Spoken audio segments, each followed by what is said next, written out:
مسلم شریف کتاب الایمان کی حدیث نمبر 311 ہے، اس کا چوتھا حصہ ملاحظہ فرمائے۔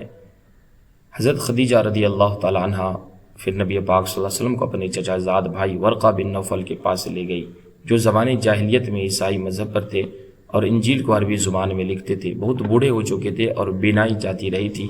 حضرت خدیجہ نے اس سے کہا، اے چچا، اپنے بھتیجے کی بات سنیے۔ ورقہ بن نوفل نے رسول اللہ صلی اللہ علیہ وسلم سے کہا کہ اے بھتیجے، آپ نے کیا دیکھا ہے؟ رسول اللہ صلی اللہ علیہ وسلم نے انہیں وحی ملنے کا تمام واقعہ سنایا۔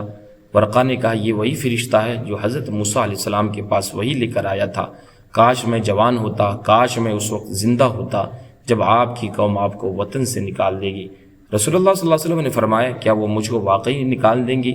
ورقہ نے کہا، ہاں، جس شخص پر بھی آپ کی طرف وحی نازل ہوئی لوگ اس کے دشمن ہو جاتے تھے۔ اگر وقت نے مجھ کو مہلت دی تو میں اس وقت آپ کی انتہائی قوی مدد کروں گا۔ شارحین فرماتے ہیں کہ ورقہ بن نوفل کے پاس جانے کی حکمت کیا تھی، توجیہ کیا تھی؟ رسول اللہ صلی اللہ علیہ وسلم کے ورقہ بن نوفل کے پاس جانے کی حکمت یہ تھی کہ لوگوں کو یہ معلوم ہو کہ جس شخص نے سب سے پہلے نبی صلی اللہ علیہ وسلم کی نبوت کی تصدیق کی وہ ایک عیسائی عالم تھا، اور عیسائیوں پر نبی صلی اللہ علیہ وسلم کی نبوت حجت ہو جائے۔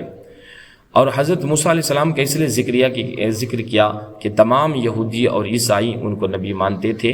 ان کے برخلاف حضرت عیسیٰ علیہ السلام کو بعض یہودی نبی نہیں مانتے تھے، یا اس لیے کہ تورات کے احکام کی عیسائی بھی پیروی کرتے تھے، یا اس لیے کہ حضرت موسیٰ علیہ السلام اور حضرت سیدنا محمد مصطفیٰ صلی اللہ تعالیٰ علیہ وآلہ وسلم دونوں کلیم اللہ اور کثیر المعجزات تھے۔